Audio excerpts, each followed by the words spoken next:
Alright, so this is our Sungrow Urban. This is kind of the beginning of the second fall season. So this is kind of where it is right now. It's kind of a mess because I kept it going pretty much all summer. So I had peppers in here. I still have peppers in here. And they're doing fairly well. My biggest issue has been keeping everything watered. You can see this is already kind of wet. Dry. It's already kind of dried out. Kind of my biggest flop here was the zucchini because it was really too hot for them for a long time. And now it's not too hot for them. And I ran into the same problem last year is I just get so many aphids.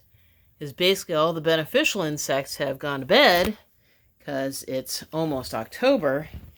But you can see how nice and green it is. I've been using lots of chicken manure basically to keep them going. I kind of start off, I think if I had started earlier with them and fertilized earlier, they would have done better. And also right now I don't have any pollination.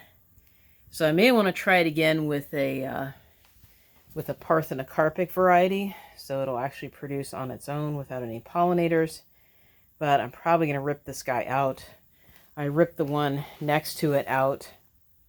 I'm probably going to move. Originally I had this as 2 beds. I'm probably going to move some of these rocks so I can kind of expand my area just a teensy bit. These plants right here, these are really unusual. These are kenaf. They're actually edible, but they're mostly actually a fiber plant. And I've got them in here because they need short days to bloom. So I'm hoping that they'll bloom and set seeds kind of off to the side. So the other thing I've had in here are the tomatoes, and they've done really, really well. They're kind of in a resting phase right now, but I just took about, I don't know, a half dozen off of them for the market a couple of days ago. So they are doing pretty well. They got some disease, and I think just some of the rain got in here, so it got some foliar stuff. And now that it's cooled down, it's doing a lot better. I probably should have put a shade cloth on them, but I didn't. So that's kind of part of the issue I had during the summertime. But we're going into the winter season, so I would have taken it off anyway.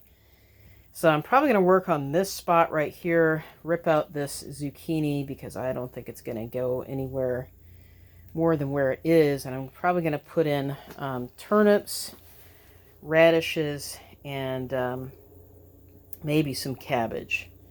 And then I'm hoping on this side, so I've got this pot that's got a cherry tomato in it. That's a wild cherry. It's actually a currant tomato. And then I've got this pepper plant over here, which I might just plain take inside.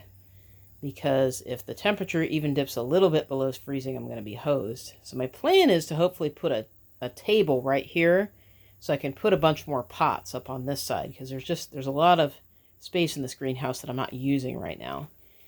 So I also had, this was just regular okra in a pot, which did not do very well. This guy needs some water. And then this over here has kind of been my potting bench. I've been curing some sweet potatoes over here. They're probably done at this point. So they're doing pretty good. Anyway, that's the beginning. This is where I'm starting from in this winter season for the greenhouse. So hopefully I've learned a few things since last year. I think the beets took a little bit too long. I definitely need to start with more fertilizer. So we'll see how it goes. We'll see how it goes this year. And I'll take you there when I plant some stuff.